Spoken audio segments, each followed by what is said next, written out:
Hello and welcome to Maiden, Mother, Matriarch with me, Louise Perry. My guest today is Bryan Caplan, Professor of Economics at George Mason University, and the subject of our discussion was his latest book, Don't Be a Feminist, which I've written a review of. Bryan wrote a counter review and a review of my book. We've had an exchange of words over the past several months, and so we finally had a face-to-face conversation about the issues we disagree on. There's also an extended version of this episode, which is available at my Substack, louiseperry.substack.com, where you can also find bonus episodes and the MMM chat community. Enjoy.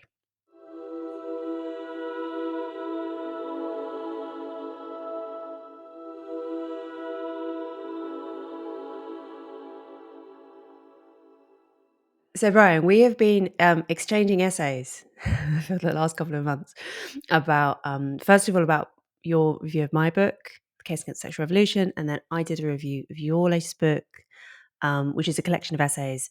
The essay that is most pertinent to our conversation today is the first one, Why You Shouldn't Be a Feminist. Don't be a feminist. Addressed to your daughter. And then, we've had some back and forth on Twitter, Substack, whatever. And now we're talking face to face. We're going to have it out whether or not one should be a feminist. Sounds good. I'm ready. Do you want to start by just explaining basically your thesis in the Don't Be a Feminist essay? The motivation really starts with, I've got an 11-year-old daughter, and the question is, what do I tell her about feminism? I've got a lot of criticisms, and I was thinking, well, how do I explain it to her? So, step one is, what does it even mean? If you do go to a lot of dictionaries, they'll just say feminism is the view that men and women should be treated equally. But see, that really doesn't make sense, because we've got surveys where we ask people who are feminists and who are not feminists a lot of questions. And one that really sticks out is, if you ask people the question, are you a feminist? Yes. Do you think that men and women should be treated equally? Yes. About 95% will say so. But if you go and ask people who say they're not feminists, about 95% will also say they think men and women should be treated equally. So I said that really can't be the definition. It doesn't explain how people really use the word. In which case, so what would be a definition that makes sense?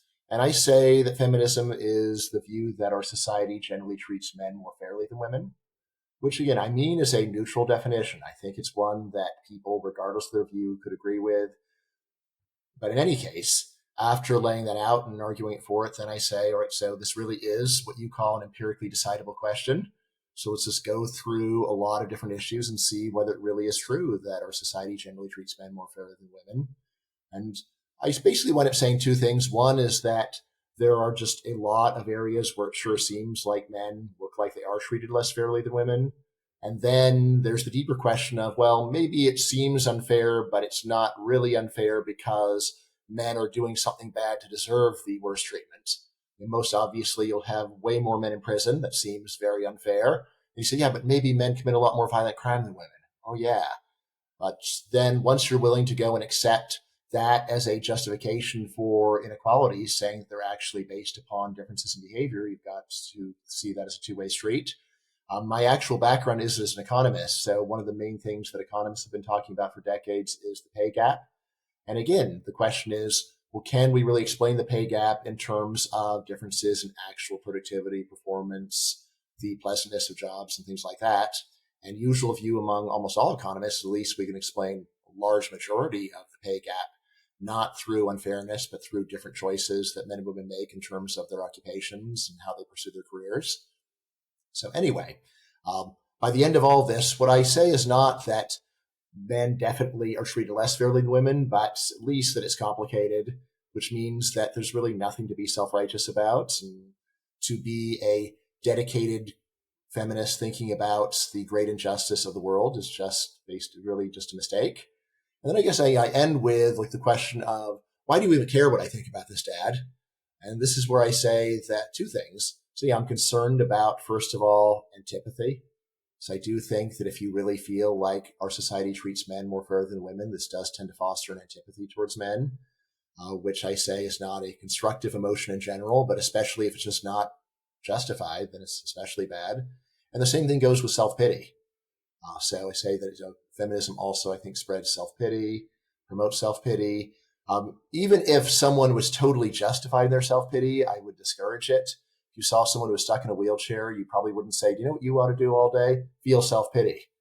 Right? But if you don't really have anything to feel sorry about anyway, then it's really silly to spend your life in self pity. So this is what I say is the reason why I care about it, because I care about her and I don't want her to be burdened with these emotions, which are something that in general everybody feels, but to have a whole philosophy encouraging them rather than one trying to get them under control is, I think, a mistake. All right. I don't completely disagree with you, not by any means, as I'm sure we'll get into. I mean, I found reading the essay, I was constantly putting ticks in the margin like a teacher, like, yep, this is true, this, yep. And I think in particular, I find your definition refreshing. All right. All right. Good. I like it.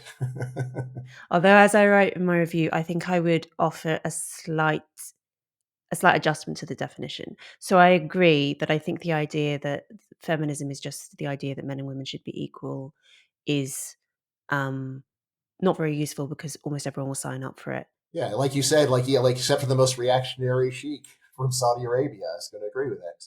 Right? Yeah, you could find a handful of people in Saudi who, Yeah. Yeah, when I say like, it's really the yeah. conscription of a word. It's taking a word that's in common use and saying we're going to go and make it work for us, even though it hasn't really signed up for this. This isn't how people actually use the word. It's also slightly question begging using a word like equality because men and women are clearly different in important ways. So it would be equal treatment, for instance, to deny both men and women leave after they have a baby, but it would have worse effects on women if one were to do that, right? Because women are on a physical level more in need of that leave. So there are all sorts of reasons why you wouldn't necessarily want to use the word equality, and also you're right that it's so wishy-washy that basically everyone's going to sign up for feminism. Despite the fact that a majority of women in the UK, and I think in the US as well, don't call themselves feminists. So there's a clear contradiction there. I think it recently flipped for U.S. women. Was getting close to 50. I think it is over 50. At least, I mean, I think you only ask adults anyway. Certainly not true in the past. I mean, one of the things which I think we'll probably get into, feminism has changed in its character quite a lot in recent decades in terms of its political priorities and so on. And I think a lot of that has to do with the fact that women who used to be involved in the feminist movement were quite weird in lots of ways. They were highly intellectual, highly disagreeable, um, basically a bunch of women who all lived in New York, right, were the key instigators of the second wave. Whereas now it's basically just synonymous with progressivism, and anyone who's been to university pretty much is going to be any millennial woman or younger who's been to university is going to call herself a feminist, which means I think that feminism has taken on more of the character of just kind of typical female temperament rather than the strangeness of the early movement. But anyway, we can get into that. The agreeableness factor is, I think, really important in this whole conversation. But your definition, I think that the idea of saying no, actually, this is to do with fair treatment is a good one.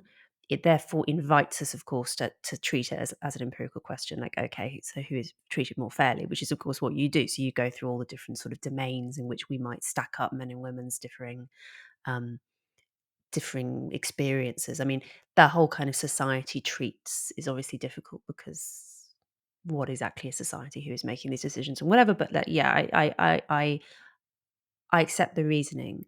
The problem is, as you find, we then end up with a situation where we say, okay, well, I guess men win on this one and women win on this one. Men are paid more than women are, but then men go to prison more than women do. But then women are victims of rape more than men are, or whatever, and it ends up being um, this slightly futile game of kind of, I don't know, tennis almost, right? Which doesn't actually have a clear outcome. Yeah. So the way that I think about it is that I think we've had about 50 years of these comparisons being done, but in a very biased way, where really feminists are almost the only ones that go and talk about gender gaps. I also say there's a lot of fear going on where people that disagree just are not comfortable going and saying that doesn't sound quite right or there's two sides to this. And one of the main things that I did is say, look, it's fine to go and say we're going to go and do these comparisons, but at least let's do a good job of it and not try to prejudge it. So yeah, I mean, in a way, I might say I'd be happier in a world where no one even thought to go and do these comparisons, and people would just be content. But given that the comparisons have been done in this very one-sided way, I'd say that at least it's not futile to go and point out it's complicated. It's not this clear-cut answer of women are mistreated and men are bullies. That honestly is what I think was taught to me even in school in the 80s and now seems to be quite a bit more intense than it was in the past. Yeah, I think that's a completely fair project to say, well, lots of people have been treating this like an empirical question. Why not treat it like an empirical question, but in a more balanced way? I Hmm. think that, yeah, I agree, that's fine. And the thing that becomes very clear if you look at the numbers is that it isn't at all obvious Hmm. that men are treated more fairly Yeah. than women are, and there are lots of ways in which men's lives are probably a bit worse and men's, whatever, and it is all also, as we know, entirely dependent on things like uh, social status and nationality and all these other things that feed into people's experiences of the world. Like, I guess we'd all probably rather be a male Saudi sheikh, but we probably wouldn't rather be a Nepalese migrant worker building skyscrapers in Dubai or whatever, right? Um, that's all fair. I think, though, and this is my main point in my review, that I don't think people strictly use it in that way. I do agree with you that a lot of feminists will sometimes say that this is an empirical point and will kind of muster empirical evidence to try and support the feminist cause. But I think that actually what people are really talking about when they talk about women being treated less fairly by society has actually got a lot more to do with social status than it does to do with anything um, more easily quantifiable. And I think that high status women in particular, who obviously historically have been the women who've been most invested in feminist agitating, are the ones who are most sensitive to the recognition. And I think I think they're not wrong in this, that all else being equal, it's more difficult for a woman to achieve high social status relative to a man, all else being equal, right? We haven't yet had a female president. There are very few female CEOs. Some of this, of course, is to do with the fact that all the reasons for the pay gap, right? The pay gap is mostly caused by women having children and therefore having to have some period out of the labour market. It's to do with women being less risk tolerant. It's to do with men just being outliers in every possible direction on both psychological and physical metrics for some mysterious reason that we don't quite know of, but is clearly true in the data. I agree with all of that, but I think that what um, a lot of feminists recognize is the fact that consistent across time and place, women do tend to just be a bit lower status than men. We can see it in language, we can see it in religious practices, we can see it in all kinds of kind of unempirical things. But isn't this a really biased way of explaining the situation? It's not really that women have lower status; women have compressed status. Women are less likely to be at the very top, also less likely to be at the very bottom. Again, it's one where you can see if you're a high status woman, then you could say I should have even higher status. I can understand that complaint. But again, that doesn't sound like a complaint for women in general. It's a complaint for a subset of women who are really looking to make it to the top, which is honestly a pretty small share. Um, so I am puzzled why you would go back. So you previously were talking about how men are overrepresented at the top and the bottom. So then I would say it's just not at all clear that women have even slightly lower status. I'd say that it's compressed. So in your essay, I was actually just writing a response to it before we started this. What I was saying is that it seems kind of odd to me that you would think of it this way when really you say like for example with motherhood, women have a way where they can be actually moderately high status just by going and being a mother, right? That really is the case. So you point out that women are mothers not respected. What I say is mothers are not respected maximally. Being a mother isn't like being a Nobel Prize winner. It's not like being an astronaut or a senator or a CEO. But on the other hand, just compared to a random person, being a mother is high status. You say, "Oh, you are a mother. Well, isn't that wonderful?" You might say, "I need more." It's like, well, most people don't have more than that. Most people have less than that. So, I'm still kind of puzzled by what the complaint is. So I don't mean status just in terms of strictly socioeconomic status, because yeah, I agree with you. You have more men at the very, very bottom, more men at the very, very top. I mean status in a trickier way, right? So one example would be the fact that when women enter professions en masse, so a good historical example of this would be teaching, like secondary school teaching. Another more recent example would be medicine, professions that were previously male dominated and then became female dominated during over quite a short period of time. the pay and status of those professions drops. Now, the pay we might explain on the basis of things like, it's not a gender pay gap, it's really a maternity pay gap, which is, yep, fine. Yep. The status one, though, I think is more tricky. I think that there is, so the argument that I made in the review is that I think that there's a very consistent tendency to think of women as being childlike, essentially, right? For it's not that women are hated. This isn't misogyny per se. I mean, misogynists exist, but there aren't actually very many of them, right? That's normally not what we're dealing with. What we're dealing with is a kind of condescension towards women, which does seem to be very consistently expressed across different human societies. I mean, I think I think you are right about that. But again, we can flip it around and say if there's a slight tendency to think of women as childlike, I say there's also a tendency to think of man as beastly or savage, which is also not a wonderful thing to have to go through life with. So, meaning it's one where you can either just say, there's just a general unfairness to life, which is true. And then, like, when kids complain about it, normally as a parent, you want to say, okay, yes, you're correct, but it's not very constructive to dwell on it. And you just want to make the best out of the situation that you have. And also add, like, if people tend to think of you in a certain way, the constructive thing is to go out of your way to not be that. Right? So if someone tends to think of a man as savage, you don't want to go and show up with your hair messed up and with dirt on your clothes. You want to go and present yourself in a way that is more genteel so that people will say, okay, well, he's a man, but he's a gentleman. So he's suitable to be in our company here.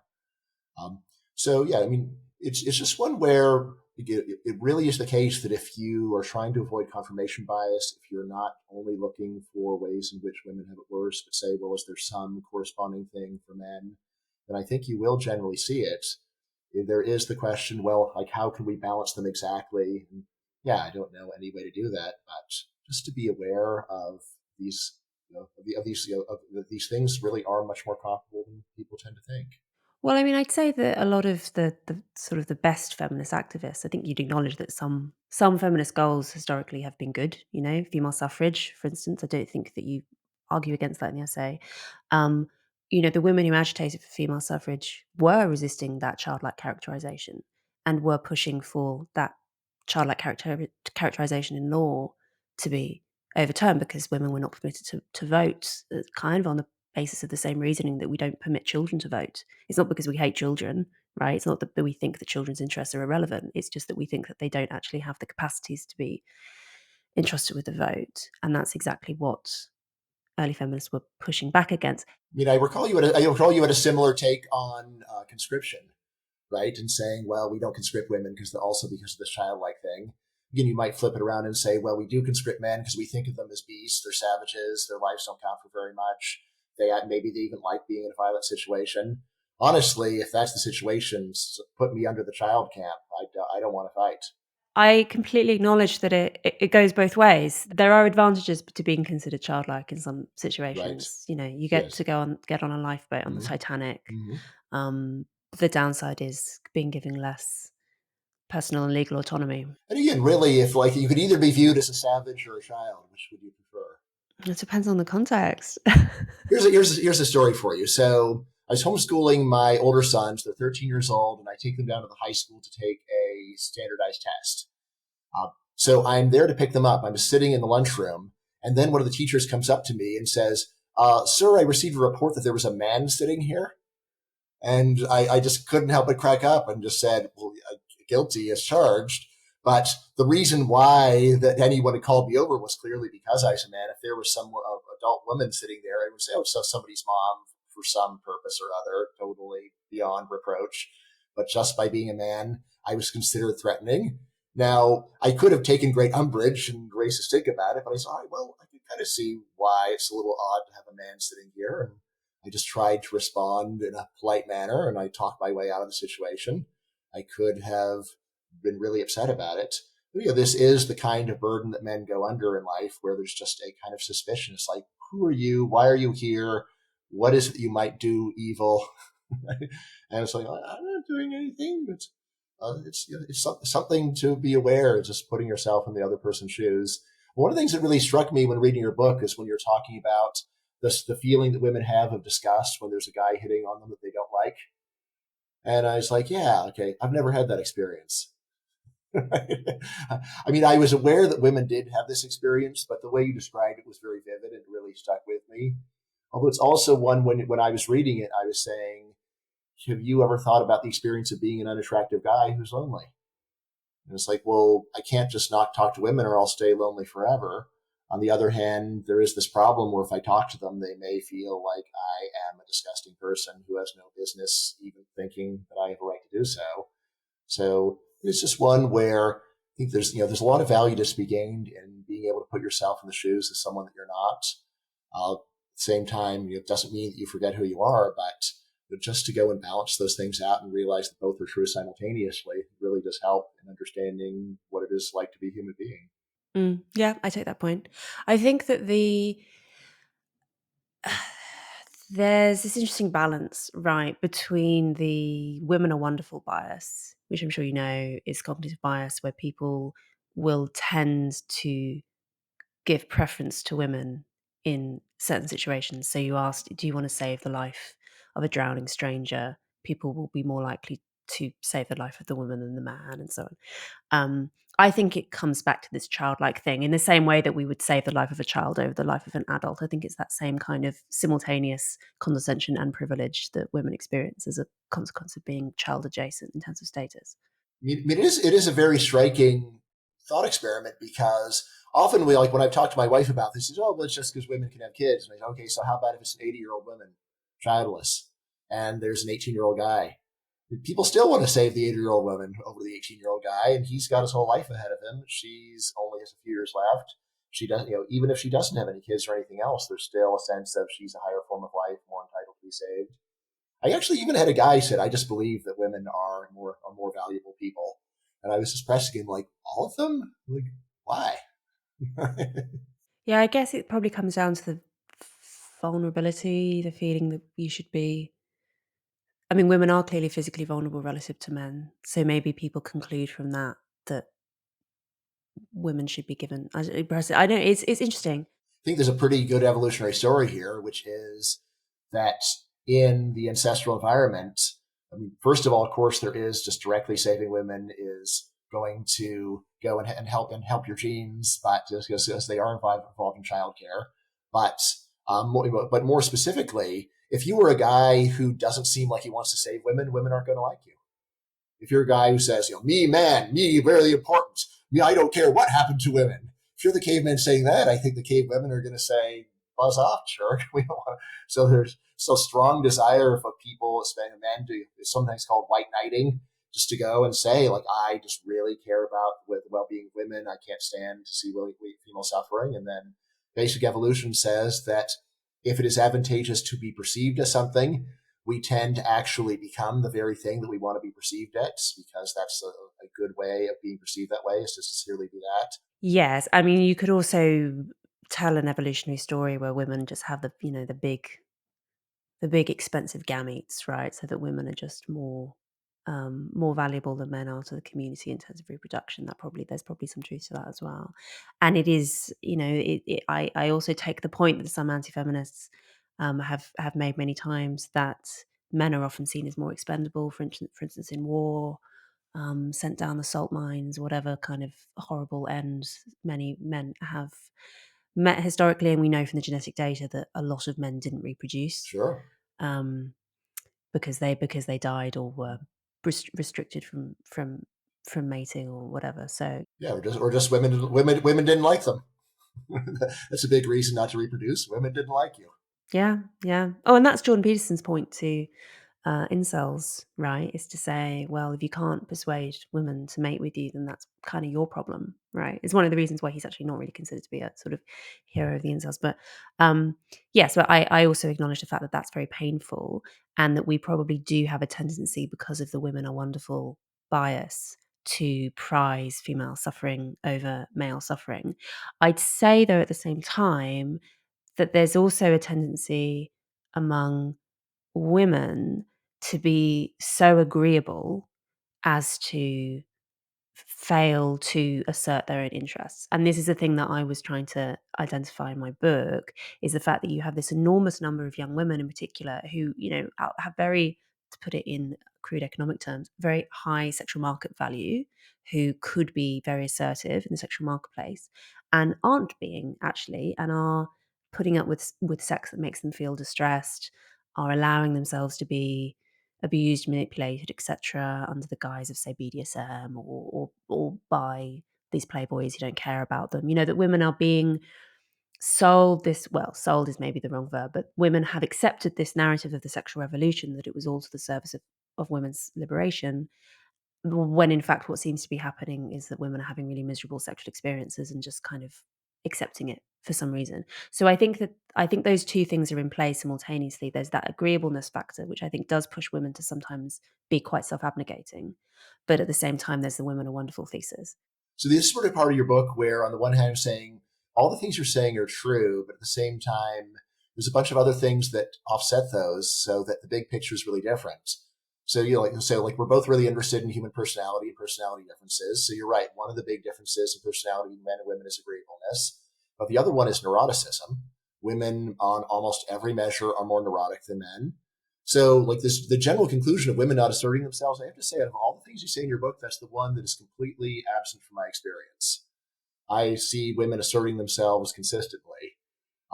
Again, with this combination of agreeableness and neuroticism, but it's not one that just leads them to go along with whatever they hear. And even in the case you're talking about of women going along with sex they don't like, it's not like they're going and hooking up with unattractive guys or losers. It's more along the lines of there's a certain kind of very highly attractive guy who doesn't treat them very well.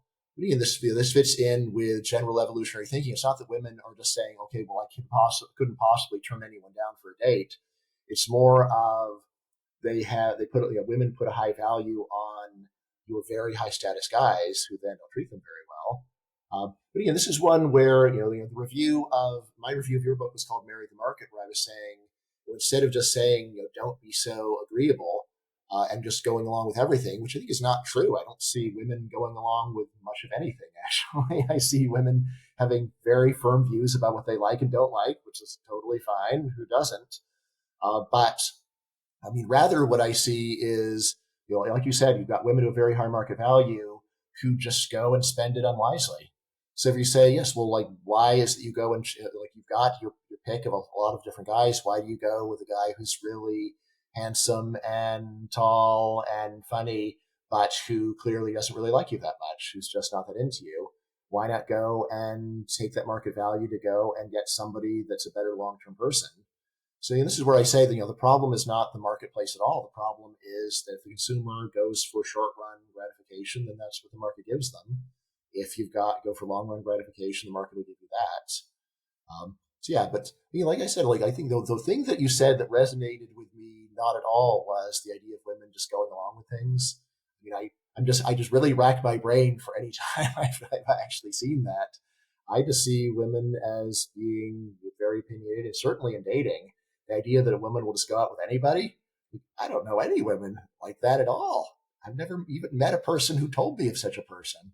It's not that women will go out with anyone. It's more that, I get a lot of women emailing me, and I spoke to during the writing of the book and so on, who will talk about this feeling of having semi-unwanted sex out of a sense of obligation. So it's partly that feeling of you go on a date with a guy and you feel kind of like you have to put out because that's considered normal. That's definitely a phenomenon post-pill, because it used to be, of course, that with the pill, when you didn't have access to contraception, you could just say, well, we can't have sex because I don't want to get pregnant. And now that isn't available anymore. What if they thought he was a loser? Do you hear women saying I have sex with total losers?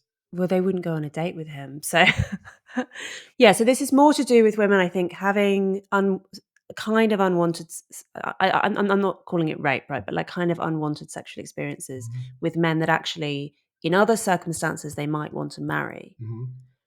And I think part of what's going on here, and running with the economic model again, is that these consumers don't have full knowledge of the product. Yeah. Well, who does? I'd say more so now than in the past, because we tell lies about the differences between men and women all the time on a cultural level. So a lot of young women in particular don't have very good understanding of male sexuality, and don't know, for instance, that men have the twin track of women they want to marry and women they want to have casual sex with, and and that threshold for wanting to have casual sex with the woman is quite low, and so they will think that, this man who I, in other circumstances, might want to marry, the fact that he's showing sexual interest in me is perhaps a sign that we're en route to that, etc., etc. And so will basically go along with sexual encounters that leave them feeling really wretched because they don't actually have full understanding of what's motivating the man in question. I think that that's definitely a phenomenon which is very widespread. Although you could also think about that as being related to female neuroticism, right? So you could think if you have a neurotic personality, you could have an experience that was overall pretty good, but you still could interpret it in a negative way. So it's another way of thinking about it. I suppose so. But then we still might want to, given that female neuroticism is kind of like a fixed thing, is something we have to negotiate as a culture, we might still say that as a sexual culture which discourages people from making those kind of choices would be to women's benefit, and that it would avoid their negative feelings. Right. Although also, like another good point you made in your book was how just because something is your preference doesn't mean you need to act on it. And I think you mentioned virtue ethics in one of your interviews. So the idea of recognizing that you're not the person that you really want to be and that you can work on it. And as Aristotle teaches us, basic common sense, the way that you become a different person is just by acting as the person that you wish to be would act and gradually turning that into a habit. So this is, so for example, just like owning your own choices and just saying, look, I'm not going to go and blame other people for something that I did. If I didn't like it, then I need to change. Or I need to find a different person or be with a different kind of person. One thing that really stuck with me again in what you wrote, I think this was one of your interviews. You said that you were really happy when you get emails from female readers saying, I felt like I had to have sex with a guy and I didn't want to, and I remembered your book and then I didn't. And I can see some sense of satisfaction of that. But honestly, if I were you, what would give me satisfaction is by reading your book, I found true love. Not just I didn't do something that I didn't like, but that I did something that I found something that was really great. And the general point of you got to kiss a lot of frogs, and the way that you get good experiences is by trying things out that you don't know if they're going to be good or not, and then eventually maybe things work out for you. Especially like when I'm talking to men, young men. So I basically know zero of the young men that you write about who have a lot of confidence and date lots of women. Maybe 2 or 3 in my whole life. I know vast numbers of guys who are scared even to talk to women, right? And with them, I always say, look, okay, I understand you're scared, you're nervous, you feel rejection. You just got to go and get over that and try and accept that it's going to be really painful at first, but otherwise you're just going to be alone your whole life. Right? So for a guy like that, I would to me, like if I'm giving advice to someone like that, if they said I found someone who's really great, great. That's what I was going for. I'm not just trying to spare you some bad experiences. In fact, I'm trying to get you to face a lot of bad experiences because it's part of the experimentation of getting to a good result. But then I don't think a culture of casual sex is a benefit to either of those populations that we're talking about, because I don't think that the young men who are struggling to even speak to women benefit from, I think that the kind of hypergamy model is roughly right, at least in the casual sex market, where you have the very high status men attracting a lot of partners, and then there are kind of no partners left for the low status men, and the women who end up in these informal harems are not very happy with the situation either. It seems to me that the only people who are really benefiting from that structure are the high status men. So I'd say it would be the interest of some of these shy young men to actually have a more traditional monogamous sexual culture. So what I say is that casual sex is on a continuum. So I think in your book you were giving the advice of wait months. That's the kind of thing where if I were talking to a guy who's dating a girl and she hasn't had sex with him for a few months, I'd say, well, maybe she just doesn't really like you. So it's one where it's actually, again, I think it's a lot more complicated, and there are multiple dangers on both sides. There's the danger of going and becoming part of the harem, what that you didn't really want to. There's the danger of being so prudish that people just think that you don't like them, and when they move, then they say, all right, well, this isn't working for me. So it's one where often, this may be something eccentric to me, but I'm a big believer in just being very direct with people, and the older I get, the more direct I think people should be. So, if something so I've been planning on writing. So someone asked me to go and write a piece about how to find a good wife. So I was going to call that "She's the One," and then I said, "All right, how do you write?" And then I was actually asked he's the one. So like a lot of my advice to women would actually just be, rather than just saying there's a 3 month rule, just say, look, um, I want to try being your girlfriend.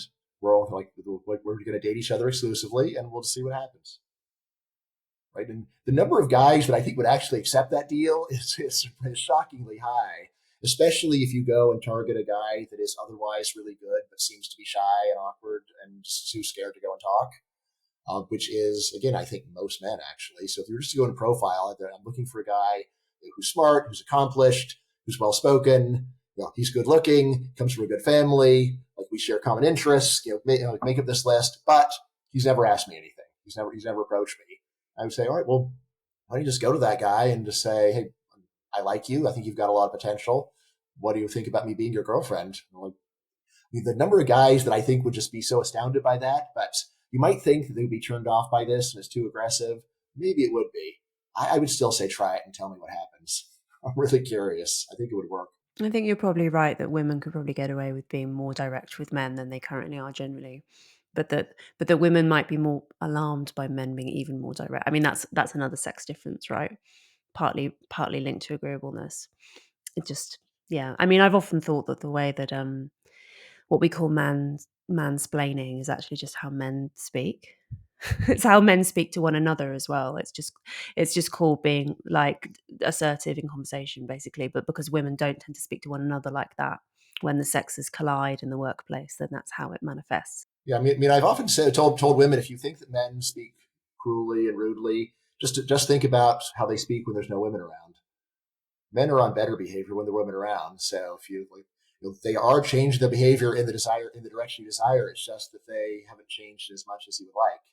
One of the wonders of the podcast era is that we can now eavesdrop on entirely male conversations, and yes, it turns out that men just like mansplain at each other all the time. Yeah, or you could have just listened to listen to Eminem 20 years ago.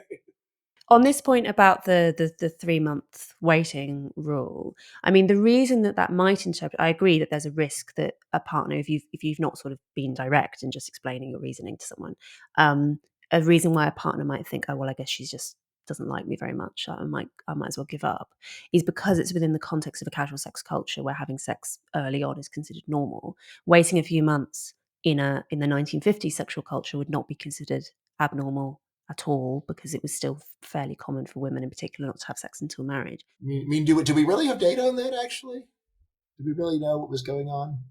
I can't recall it off the top of my head, but yeah, a surprising proportion of women until relatively recently were virgins on their wedding day. Yes, this brings me back to something else that you were saying, that where you do know this, but like it's not even true that casual sex is on the rise. It seems like actually casual sex is falling. So, are we in a casual sex culture, or are we in one where there is a subculture or a subculture that's having a lot of casual sex, and then majority of people are actually lonely and isolated and barely interacting with each other? Isn't that more of what's really going on? I think there are two things going on. I think that there is a casual sex subculture, although I'm sure that accounts for only a small proportion of the population. I think as well that there is a it's not true to say that people are having less casual sex. It is true to say that they're having less sex overall. And that's because actually the people who have the most sex are people who are married, right? Like contrary to sort of long running jokes, right? So when people are getting married much later, if at all, and having committed relationships later, if at all, they're having less sex overall. So I think that what you can now expect, as a Zoomer millennial or whatever, is to have more partners but less sex, less instances of having sex over your lifetime. So I think that that's what produces the data, which shows us that there is a sex recession combined with, I would say, a culture of casual sex. Is it even true that people are having more partners? I mean, isn't there like so? I'm trying to remember the numbers, but I think that the share of people just never have any partners at all has gone up. I mean, most obviously for men. Well, that's because I think there's enormous inequality among men now. So yes, I think there's a largish proportion of men now who don't have sex at all, and then you've got sort of the playboys at the top who are hoarding it. Right? But even out of women, isn't there like a substantially rising share of just like even young women who are lonely and basically don't have anyone? Well, there's the femcel phenomenon, which you might have heard of, but generally the thing that's driving the femcel phenomenon is a bit different. Normally, femcells, so-called, listeners can guess what that means, right? Female incels, are able to have access to casual sex. What they don't have access to is romantic relationships. So they have a slightly different problem, which is also painful. I mean, I think these are symmetrical forms of pain for men and women, women gatekeep sex, men gatekeep commitment is generally the pattern. Right. So, like a lot of my reaction to your book was it was just too negative, and it's sort of amplifying natural human fear and loneliness. And I would really send almost the opposite message of just be hopeful and try things and improve yourself. So, and be yes, be mindful of what it is that you're looking for and try to go and get that and assert yourself. At the same time, just going and especially telling women like men are bad and are pretty jerky. There's even if true, is it really a constructive thing to say? I would say I just think what I would tell my daughter. So yes, there's a lot of jerky guys, especially young guys. There's a lot of them are just sort of oblivious and insensitive. I say, but here's the good news. There's a bunch that aren't, and here are the ways that you can profile them, and here are the ways that you can get their attention. Most obviously, just by going and saying, "Hi, can I have your attention?" I don't know. I just see that as a much more productive way of going forward. I mean, I put it this way. So, which worries you more, loneliness or sex that people don't like having? I would say the loneliness is much more worrisome, because the sex that people don't like having, I still say they're on the path to finding something good. Whereas people that are just lonely and isolated, they're basically stuck. They're not moving forward. Nothing's good will happen for them. I think this comes down to the male and female outlook being quite different sometimes. Because going back to the evolutionary biology point, one of the points that's made in Thornhill and Palmer's book, Natural History of Rape, which I draw on quite heavily in one of my chapters, is that women, particularly young women, have suffer enormously from rape, from unwanted sex. And actually, one of the things they know is that it correlates with being more fertile.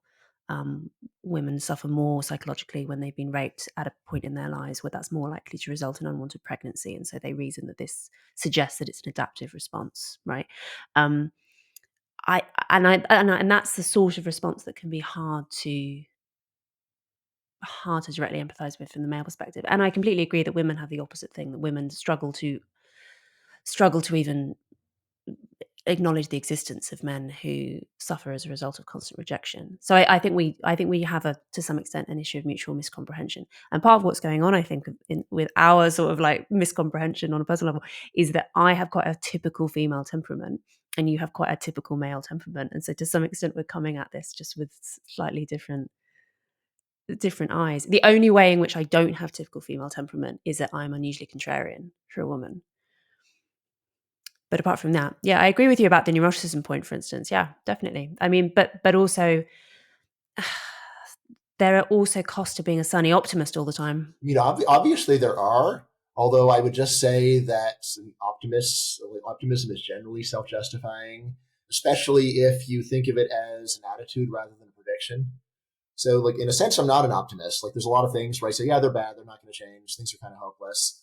But then I say, however, I'm going to still get out of bed today and have a great day despite all these bad things in the world. And that, I think, is much more constructive. I mean, but even from your own point of view, if you were going and talking to a young woman and she says, look, I'm just too afraid to date anyone because I'm worried about getting raped, wouldn't you say, all right, I agree that would be a terrible outcome, but it's unlikely and there's some things you can do to reduce the risk a lot? And do you really want to be alone for your whole life just because something bad could happen? Isn't that what you would tell them? Yeah, that's what I do say. Yeah, absolutely. Hey, this was one of the criticisms that I got from some quarters on the book, that they said, hang on, she talks at length about all the various horrors related to porn and sexual violence and everything. And then she gets to the last chapter and says, you should go marry a man. And some critics said, why not lesbian separatism? Mm-hmm. And in a sense, lesbian separatism is it's a defensible position, but I don't think it's one that actually is going to make most people happy, and it's also one that ensures the end of the human species within a century. So, again, that last chapter is interesting because it didn't seem like you really had a lot good to say about men.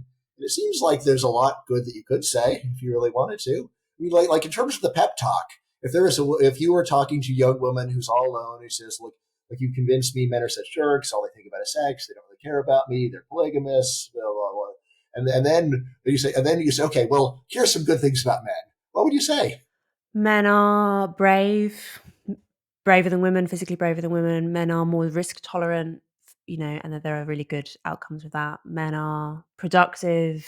But is that gonna make a woman interested in men? To say like they're really risk tolerant. Okay, now I want to date one. I think her heterosexuality is what's going to make her interested in men. I don't think you need to persuade young people to be sexually attracted to one another. What you need to persuade them to do is to make wise decisions in relation to their mating choices. Here's what I often tell young guys that I'm talking to, and I say, look, you know what your number one problem is? You think about looks too much. Looks are actually not that important. They are not the basis for being really happy in the long run or even the medium run. If you marry someone who is an incredibly beautiful woman with a terrible personality, you will be completely miserable. You'll want to kill yourself. So don't do that. And I said, like, just turn down the weight that you put on looks a lot and focus on personality. And then it's like, oh, so what personality should I be looking for? So like, these are some personality traits that I would tell a guy to be looking for in a woman. Admiration. You want a woman who admires you. Well, like almost any guy that I tell this to, yeah, that would be fantastic if I could find a woman that admires me. But how do I make that happen? How can I win a woman's admiration? And yes, I felt like your book was making my job harder, Louise. But then equally, don't we have to be truthful? And isn't it better to say, well, look, that it's clearly the case that men are on average more sexually violent? I mean, one of the things I do also say is that it really is the case that like hashtag not all men is true. And that the idea that all men are, a big audience that I'm speaking to in the book, is not just libertarian economists, it's also feminists who are much more averse to men than I am and who, have really imbibed the idea, for instance, that all men are potential sexual abusers. And I say, well, no, they're actually not. So that I think that, but I also think that we have to be completely honest about the data and say, look, there is a dark side to the male soul. There's also a dark side to the female soul, which is the nature of being a human being. Yeah, but like, how about the bright side of the male soul? Men like accomplishing things. Men come up with bold new ideas and do them, right? And men make them happen. Uh, so just to say, if you just look at the share of big companies that were started by a group of by either a one man or an all male group, and you could either look at this and say, see how unfair the world is, or you could say, look, this is capturing something very cool about guys, something where they just get ideas in their heads, most of which don't work out, but almost all the progress in the world comes from this willingness to explore new ideas and try them, and yes, and not just being risk tolerant, but being willing to go and bet on your ideas. So, and again, to say like, can't women do that too? They can, but to say like this is a attractive trait that is more pronounced in among men than women, and tell women this is something to be looking for. Um, so I guess when my daughter's allowed to date, my life is just sort of sad. Like, there's like a hard rule. I don't know. It's like 16 or I don't know, maybe it's 18. And I always said, well, let me meet this guy. Well, what's his deal? Let's find out what he's like before we judge anything. That's where it's just like just be open to the possibility that another person is just awesome and exciting. And again, that's something that I hope you feel, but it didn't really come out in your book. Or do you disagree? Well, I try and have a sunny disposition, but I think it's that temperament thing, isn't it? I say that I also have, I have a wonderful husband. I have a beloved son. I have, I really do have a much more positive orientation towards men than you might assume from reading the book. But I mean, but then I'm trying to, my ideal reader, right, for this book is the young woman who has been raised on sex positive feminism and on biological denialism. I mean, combined, it's this strange thing, right, where sex positive feminism, on the one hand, is often actually very man hating, very negative about men, but then encourages women to be alone with strange men, for instance, which seems to me like an obvious contradiction. So I'm speaking to the woman who's been raised on that kind of political cocktail, um, and trying to say, well, look, the things that your grandmother thought actually were not bad and stupid. She probably had a point. Yeah, so obviously you're much more enmeshed in feminism in as many forms than I am. I freely admit this. You've got a lot more experience than me. But I have talked to a lot of people who've been through sexual harassment training and like freshman college training. And to me, like it just sounds extremely sex negative. And it looks like this is the main thing, the main lesson that you're getting of like if you thought you were having consensual sex, you quite possibly weren't. This long list of caveats about when is it okay, all the way down to like was there an imbalance in status? Which again, knowing evolutionary psychology, one of the main things that women are looking for is a higher status guy. And then to say like that makes things suspect, not that it makes them absolutely forbidden, but rather it makes it so that if things don't work after the fact, then you can go and point fingers and say that the man was an abuser or took advantage. But even at the level of just, so like, there's the standard of affirmative consent, which really is so contrary to human nature. Almost nobody does it, even if they philosophically think they should, because people are used to reading hidden signs. But then there's the really bizarre one of what I call stepwise affirmative consent, where every single escalation requires a further proof. I have a piece where I call this Xenos chastity belt because, in principle, you could subdivide steps infinitely and then nothing could ever happen.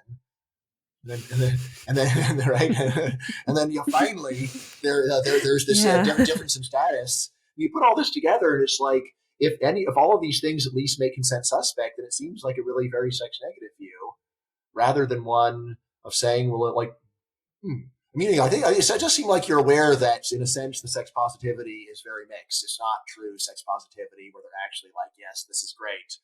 I think it's the real world consequences of attempting sex positivity and recognizing how it generally turns out.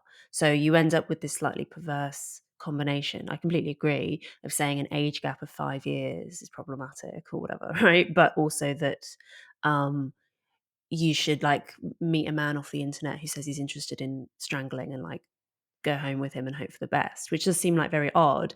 I think it's because the sex positive ideology is basically unworkable. The idea that you can just get rid of all of the social norms and whatever that we used to have in place to regulate heterosexuality and it'll work out. Do you really personally know feminists who will say it's a good idea to go home with a guy who's into strangling from the internet? Do you actually know people like that? Yes, I quote them in the book. Like it's one thing to write something in a book. It's another thing where they tell you to your face, yes, I think it's a good idea to go home with a strangler. You know people like that? One, you will read this in agony aunt columns, right, up and down the land, something along these lines. This directive to prioritize your sexual freedom and teach men not to rape, right? That combination is you can read that. Whether or not I agree the agony aunt columnists are actually doing this themselves, that is what they will advise, and it's what our teenage daughters are potentially going to be reading. But I have also heard personally from young women who said that they did take risks with things like one night stands or like going onto fetish websites to find partners or whatever, and that they just didn't really know what they were getting into, partly because they didn't know quite how extreme differences in physical strength are between men and women. Hmm. And what about all of the ones that basically are so scared to do anything, even though with reasonable precautions the risks are low? So I completely agree. It is clearly the case that young men and women are struggling to form relationships with one another, and that something has broken down. I think that mating is an enormously difficult coordination problem, and it seems that if we just leave young people to it, they don't manage it very well. I don't agree that the cause of this crisis, if we want to call it a crisis, the cause of this problem is Me Too. Is men and women being sort of too afraid of either being sexually abused or being accused of sexual abuse. I think it probably has more to do with our old courtship systems having broken down and young men and women finding it difficult to find appropriate partners and not really being helped by the culture. I mean, things like dating apps clearly are actually not really designed to help you find a spouse. Dating apps are designed to keep you on the dating apps. Is how they seem to actually operate. This is all after my time, but I've talked to a lot of people that have used them, as well as people that have found spouses on dating apps. The main thing they tell me, which makes a lot of sense, is that dating apps differ very widely in what exactly they're for. So, like, I had a friend who got married over a dating app, and I believe it was called The League. And actually, basically, there's a big upfront payment. And then it is designed actually to get you off the app. And especially, there's a lot of limits on how much you can be using the app because they're trying to go and clearly, incredibly show their customers that this is not just for people that are into casual relationships. So I think you're only able to send like 3 messages per day. And you know this when you're on the app. You're paying in part for one where you don't have a lot of access to the app because then when you do use it, people know that it's at least sending a stronger signal. So again, I would say this is not something where it's like the apps are the problem or the market's the problem. It always comes back to the preferences of consumers. There is a way of using this in such a way that it would give you what you want. And usually, actually, the options are there. It's just that the ones that you would think that people should be using, they often aren't. I think a lot of this is just the folly of youth, and young people don't know what's going on, right? Regardless of gender, Yeah, young people yeah, are we pretty agree. clueless. We agree. Yes. So I'm not someone that gives people advice that is unwanted. But when people ask me, I'll say, yeah, okay, here's the problem. Well, you're young and you're confused about what's going on, and here's the real story, and here's what I'd advise you to do. You can take my advice or leave it. Normally, like to be totally honest, with the people that I talk to in real life are 95% male, so I'm giving advice to men. If women ask me, actually, so I was actually interviewed for a Polish teenage girls TikTok channel in Poland. So then I was asked, like, what's your advice for how to find a good man? And I was ready. So, again, like a lot of my advice was like, figure out what your top priorities are and then be flexible about everything else. So if your top priority is to find a reliable long-run partner who is a nice guy, who is going to be self-supporting, who's a suitable father, all right, so those are your priorities. Great. In that case, be flexible about everything else if you want this to happen. And there's so many ways to be flexible about this. Be flexible. Does he have to be a college graduate? Knowing like meets the other things, why should he have to be a college graduate? Does he have to be 6 feet tall? Does he have to be really good looking? Does he have to be within 1 year of your age? So these are all things that I would say are good to think about, and ones where when you really say, look, it's my job to go and solve my own problem, and if things aren't working out for me, it's probably because I'm just not doing the right thing. Of course, there's a lot of luck too. I mean, again, like the only caveat I have to if things aren't working out for you or not doing the right thing is just to remember that when there's a low probability built-in of success, you have to just accept that there's going to be a lot of failure, and that's not a reason to stop doing it. Like as a professor, sometimes once in a while I've had a co-author where we send an article in, we get rejected, and the co-author says, "Oh, well, we have to go and change the article." And I'm like, "No, you have to submit it again. We don't have to change it." It's because there's like a 5% acceptance rate, so it doesn't show we've done anything wrong. Let's just try a bunch of times, and then eventually it'll work out. That's, I think, pretty good advice. Of course, if like what you're doing is so risky that you're going to end up in a hospital, then obviously it's a different story. But it's one where you still have to say, all right, so like, what are the odds of it really being that bad? What are the things that I can do to reduce the risk of that?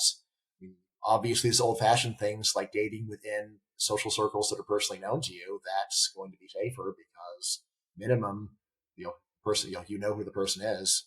The funny thing is, we spent the last hour arguing about dating, and I think that actually we pretty much agree in terms of like what's the best model. Mm-hmm. I think we basically agree that it's Mm-hmm. like roughly traditional sexual culture with some sort of liberal tolerance built in is probably the best way to go.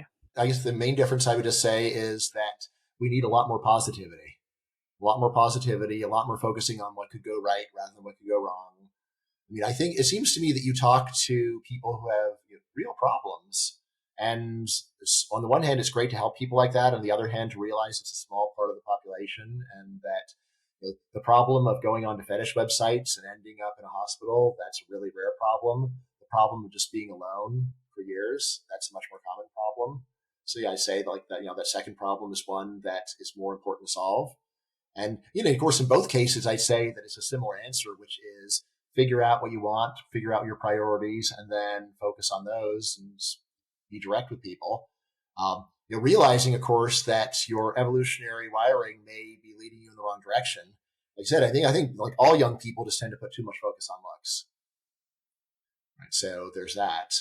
But then, that's just a negative thing. Don't put so much focus on that. But what should you focus on? Personality, shared interests, shared values.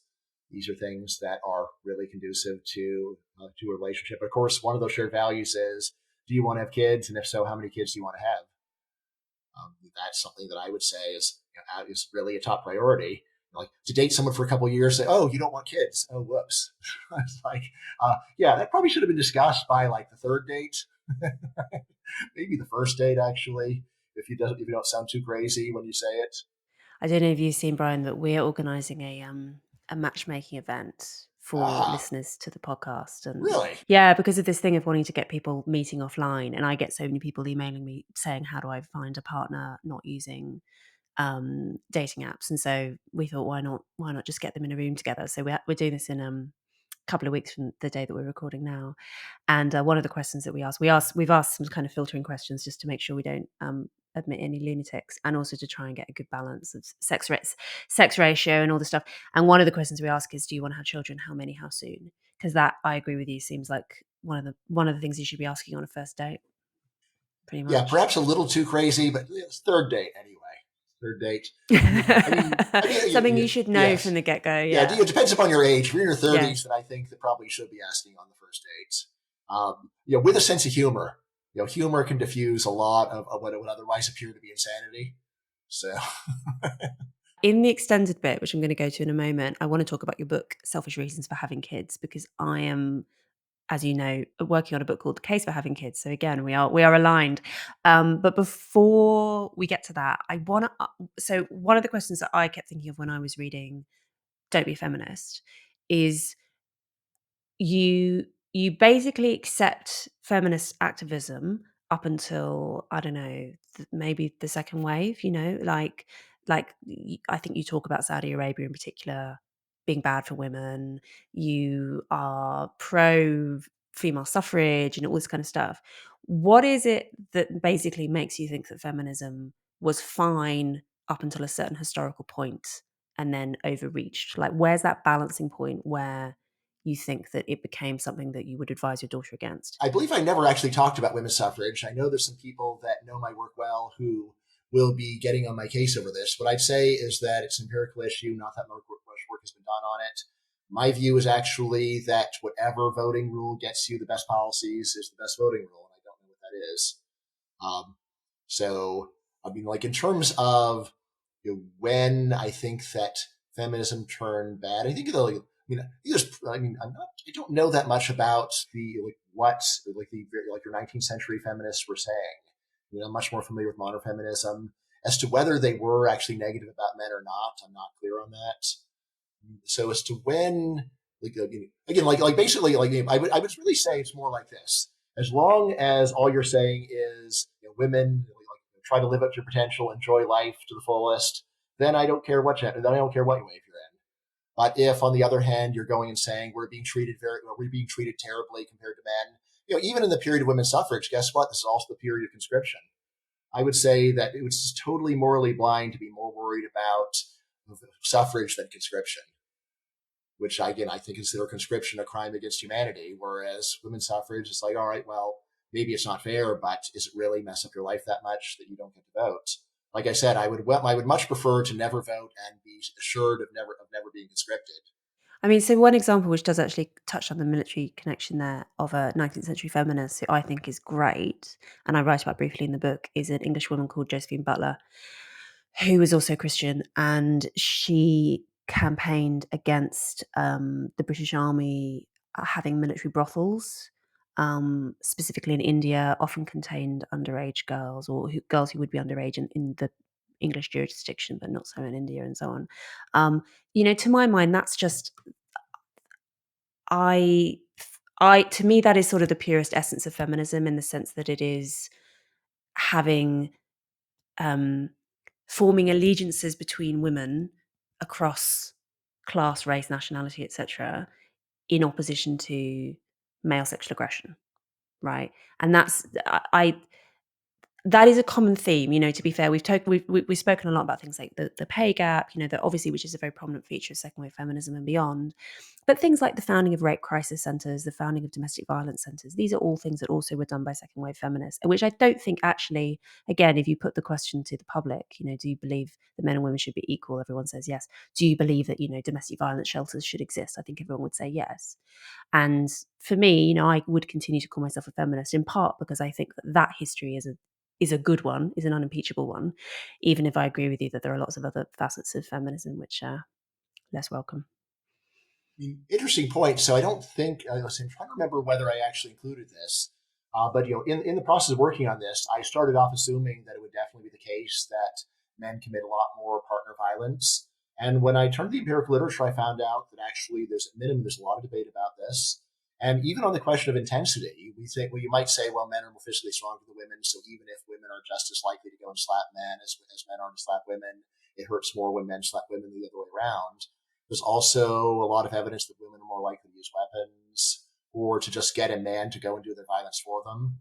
So even there, I would say that part of what's going on is that there, like in the process of saying that we really need to be very concerned about men being mistreating women or male violence against women, there has simultaneously been a neglect of female violence against men, which actually seems to be, by the numbers, a very similar problem. It isn't in terms of the homicide numbers. So again, like the homicide numbers, again, this is something that people have talked about in literature. One of the main problems is that women are more likely to use a man to do their killing for them. And that would then not go down, like even if the women were convicted, that would not go down as a female on male murder, it would go down as a multiple offender homicide. You mean like love rivals Yes, committing yes, homicide? Yeah. right. Okay. But what is this? So women are also famously more likely to use hard to detect forms of murder like poison.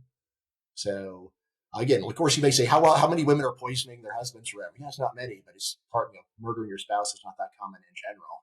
So now we're talking about a small share, so a rare thing divided by a rare thing can still be a substantial amount. But I think you would agree that I don't think there's anywhere near that much ambiguity on sexual violence numbers. That I think more to the point, because of the profound physical differences between men and women, which we agree on, women have more reason to be scared of men on a physical level, and clearly are more scared of men on a physical level, which explains a great deal of, why women are drawn towards some kinds of feminism. For sexual violence outside of prison, then yes, like for all violence. So again, like in a sense, you might say that anytime that there's a married couple and one of them is beating on the other, you might call it sexual violence in some sense. But yeah, like in the narrower sense, no. But then there's the question of violence is violence. So, like if someone is putting you in the hospital, you may say that it's even more traumatic if sexual violence, possibly. Yeah, there's a lot more that we could say on this, but we've been I think we're at time for this part of the episode. Let's talk we'll talk in the extended bit about selfish reasons for having more kids, and also maybe we could also talk a bit about the some of these personality differences between men and women play out on societal level, because I'm sure you have opinions on the feminization of public life. So I'll ask you about them beyond the break. For everyone else, what's the name of the latest book? And where can they get hold of a copy? See, the very latest book is called Voters as Mad Scientists: Essays on Political Rationality. You can get hold of that for $12 in paperback, $9.99 in ebook on Amazon. All my stuff's on Amazon. Don't Be a Feminist, my main book that we're talking about, is also available on Amazon for the same price. And then I got two new books that are in the pipeline. So early next year, I've got another nonfiction graphic novel coming about on housing regulation, which does actually have a bit on housing regulation and fertility. Because if you have to live in your parents' basement, you probably don't want to start a family. Anyway, that is similar to my Open Borders, which is nonfiction graphic novel on immigration, so the social science of immigration. And then finally, the thing that I'm working on right now is called Unbeatable: The Brutally Honest Case for Free Markets. I admire productivity. That's an amazing output. Bryan, thank you so much.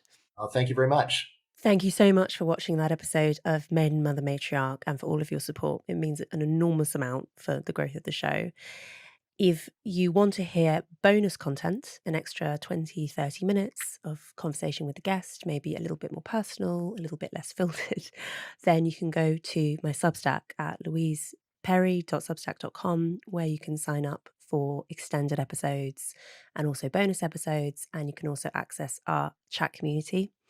You can also support the show by subscribing on YouTube or subscribing wherever you get your podcasts, and rating and reviewing on Apple Podcasts is also really great for encouraging other people to give the show a try. Please also spread the word, tell people that you know who you think might like it to give it a shot. The word of mouth effect is really valuable. So we'd really appreciate it. Thank you so much, everyone, for listening, watching, and supporting what we're doing.